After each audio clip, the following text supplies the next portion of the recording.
Sila? Pag hindi nila kaya.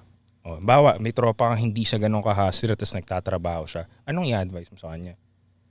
Pipilitin mo ba siyang maging hustler? O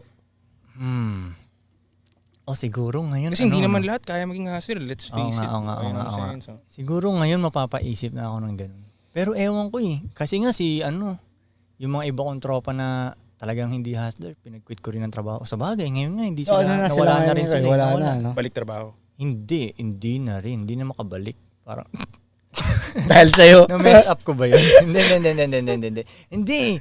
Diba? Ano ba? Naniniwala pa rin talaga ako na kaya pa rin talaga nila yun. Kasi parang mas madali nang pumerang ngayon. Basta meron kang mga cellphone, may mga mag-vlog ka lang. Internet. Na kahit sabihin mo pa na, kunyari, yung level lang nila, hindi sila ganun ka-hustler talaga.